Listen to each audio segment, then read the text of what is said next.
Good morning everyone. कल हमने पढ़ा था इलेक्ट्रोमैग्नेटिक वेव थ्योरी।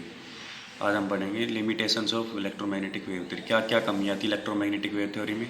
तो electromagnetic wave theory was successful in explaining the properties of light such as diffraction, interference and diffraction. Electromagnetic wave theory light की कौन कौन सी property explain करती थी, इंटरफेरेंस और डिफ्रैक्शन को, लेकिन कुछ प्रॉपर्टीज जो इसको एक्सप्लेन नहीं कर पाई। फर्स्ट था the phenomena of black body radiation. Black body radiation को द फोटो इलेक्ट्रिक इफेक्ट को एक्सप्लेन नहीं किया। The variation of heat capacity of solid as a function of temperature, heat capacity के वेरिएशन को। The line spectra of atoms with special reference to hydrogen, line spectra hydrogen के line spectra का explain नहीं किया। First दो point जो है ये हमारे सिलेबस में इनको हम डिटेल से पढ़ेंगे। तो फर्स्ट है ब्लैक बॉडी रेडिएशन। तो ब्लैक बॉडी रेडिएशन क्या होगी, if the substance being heated is a black body. कोई भी सब्सटेंस अगर हीट कर रहे हैं और वो ब्लैक बॉडी है, तो ब्लैक बॉडी होता है वो क्या होता है, which is perfect absorber and perfect radiator of energy. वो एनर्जी को एब्जॉर्ब भी करता है और रेडिएटर भी होता है एनर्जी का। That is which can emit and absorb all frequency. तो वो क्या करेगा, हर फ्रीक्वेंसी के लाइट के हर फ्रीक्वेंसी को इमिट भी करेगा और एब्जॉर्ब भी करेगा। तो the radiation emitted is called black body radiation. तो जो ब्लैक बॉडी से जो रेडिएशन इमिट होगी उनको क्या बोलते हैं हम, ब्लैक बॉडी रेडिएशन। तो according to electromagnetic wave theory the energy is emitted और एब्जॉर्ब कंटिन्यूसली। जो एनर्जी होती है वो कंटिन्यूसली इमिट होगी और एब्जॉर्ब भी होगी। तो hence the energy of any electromagnetic radiation is proportional to intensity. तो कोई भी इलेक्ट्रोमैग्नेटिक रेडिएशन की एनर्जी किसके प्रोपोर्शनल होती है, उसकी इंटेंसिटी के। That is square of amplitude, amplitude के स्क्वायर के। एम्पलीट्यूड क्या होता था, डेप्थ ऑफ द ट्रफ या height of the crest, A से डिनोट करते थे उसके स्क्वायर के। एंड इंडिपेंडेंट होती है फ्रीक्वेंसी और वेवलेंथ पे। तो thus according to wave theory the radiation emitted by the body being heated should have the same colour. तो रेडिएशन जो इमिट होगी बॉडी से जिसको हीट करेंगे तो उसमें क्या होगा, सेम कलर होगा। Although its intensity may vary, लेकिन उसकी इंटेंसिटी क्या हो सकती है, change as the heating is continue, जैसे जैसे हीटिंग को कंटिन्यू करेंगे। तो however the change of colour shows date on heating, जो कलर चेंज हो रहा है वो क्या बताएगा, the frequency of radiation emitted is increasing. जो रेडिएशन की जो फ्रीक्वेंसी है वो क्या हो रही है, इंक्रीज हो रही है।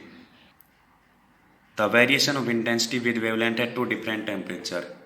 इंटेंसिटी का वेरिएशन देखें वेवलेंथ के साथ अलग अलग टेम्परेचर पे, तो क्या होगा, ग्राफ में प्लॉट करें तो ये T1 का होगा, ये T2 का। तो T2 टेम्परेचर पे इंटेंसिटी ज़्यादा होगी इनकम किसके कंपैरिजन में, T1 के कंपैरिजन में।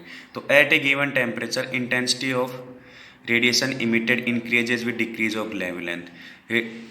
रेडिएशन की इंटेंसिटी कब इंक्रीज होगी, जब वेवलेंथ को क्या करेंगे, डिक्रीज। तो reaches a maximum value at a particular wavelength, एक पर्टिकुलर वेवलेंथ पे मैक्सिमम वैल्यू होगी और उसके बाद then start decreasing with further decrease of wavelength. उसके बाद डिक्रीज होना स्टार्ट होगी जैसे जैसे वेवलेंथ डिक्रीज होगी। उसके बाद सेकंड है photo electric effect. Photo electric effect क्या होगा, when radiation with certain minimum frequency, जब सर्टेन मिनिमम फ्रीक्वेंसी की radiation strike the surface of a metal, metal पे जब स्ट्राइक करेगी, टकराएगी, तो क्या होगा, the electrons are rejected from the surface of the metal, metal के सरफेस से इलेक्ट्रॉन्स रिजेक्ट होंगे। तो this phenomenon is called photo electric effect. इसी को क्या बोलते हैं हम, फोटो इलेक्ट्रिक इफेक्ट। और जो इलेक्ट्रॉन्स इमिट होंगे उनको क्या बोलते हैं हम, फोटो इलेक्ट्रॉन्स। जैसे ये मेटल सरफेस है, कोई भी इंसिडेंट लाइट इसे स्ट्राइक की, इलेक्ट्रॉन्स इजेक्ट हुए। और एनर्जी कैलकुलेट करेंगे इलेक्ट्रॉन क्या होगा, तो हाफ mv² से कैलकुलेट करेंगे energy. When light of sufficient energy is allowed to strike the surface of the metal, जब sufficient energy की light metal से surface से strike करेगी तो the electrons are ejected which move towards the detector। तो electrons क्या होंगे, eject होंगे और वो किस साइड मूव करेंगे, डिटेक्टर की साइड। तो by observing the amount of current flowing, कितना करंट फ्लो कर रहा है तो हम क्या निकाल सकते हैं उससे, the kinetic energy of the electrons can be determined, कितना करंट फ्लो कर रहा है अगर वो कैलकुलेट कर लेंगे तो हम एनर्जी ऑफ इलेक्ट्रॉन्स भी कैलकुलेट कर लेंगे।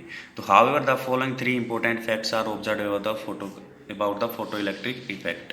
इससे तीन इंपॉर्टेंट ऑब्जर्वेशन हुई। तो फर्स्ट क्या था, the electrons are rejected only if the radiation striking the surface of the metal has at least a minimum frequency nu note.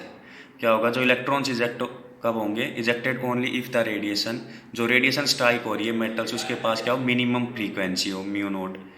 तो if the frequency is less than new note, अगर new note से frequency कम है तो no electrons are ejected, तो कोई भी electrons eject नहीं होंगे। तो this value nu naught is called threshold frequency. तो इस फ्रीक्वेंसी को हम क्या बोलते हैं, थ्रेशोल्ड फ्रीक्वेंसी। तो थ्रेशोल्ड फ्रीक्वेंसी से ज़्यादा होगी तो ही इलेक्ट्रॉन इजेक्ट होंगे। तो the minimum energy required to eject the electron, तो जो एनर्जी मिनिमम एनर्जी रिक्वायर होगी इलेक्ट्रॉन के इजेक्शन के लिए उसको क्या बोलते हैं हम, वर्क फंक्शन, डब्ल्यू नोट से डिनोट करते हैं। तो the value of work function W naught for a metals are given below. कुछ मेटल्स के लिए वर्क फंक्शन की वैल्यू है ये दे रखी है। तो मेटल्स है caesium, potassium, sodium, lithium, magnesium, silver, copper, इनके लिए वर्क फंक्शन की वैल्यू है इलेक्ट्रॉन वोल्ट पर इलेक्ट्रॉन वोल्ट में। सीजियम के लिए 2.14, पोटाशियम 2.25, सोडियम के लिए 2.30 होती है, ये वैल्यू दे रखी है। तो the velocity of the electrons ejected depend upon the frequency of incident light. किस वेलोसिटी से इलेक्ट्रॉन इजेक्ट हो रहे हैं वो किस पे डिपेंड करेगा, फ्रीक्वेंसी, इंसिडेंट रेडिएशन की जो फ्रीक्वेंसी है उस पे, and is independent of its intensity पे इंडिपेंडेंट होता है। अगर वेलोसिटी कैलकुलेट कर लेंगे तो एनर्जी भी कैलकुलेट कर सकते हैं, हाफ mv² होता है एनर्जी का फॉर्मूला, उससे एनर्जी भी कैलकुलेट कर लेंगे इलेक्ट्रॉन्स की। तो the number of photo electrons ejected is proportional to the intensity of incident radiation. अब कितने फोटो इलेक्ट्रॉन्स इजेक्ट हुए वो किसके प्रोपोर्शनल होता है, इंटेंसिटी ऑफ इंसिडेंट रेडिएशन, जो रेडिएशन जो स्ट्राइक की उसकी इंटेंसिटी पे। ये थे हमारी photo electric effect of black body radiation. आगे के टॉपिक नेक्स्ट वीडियो में करेंगे, आज के लिए इतना ही। Thank you, have a nice day.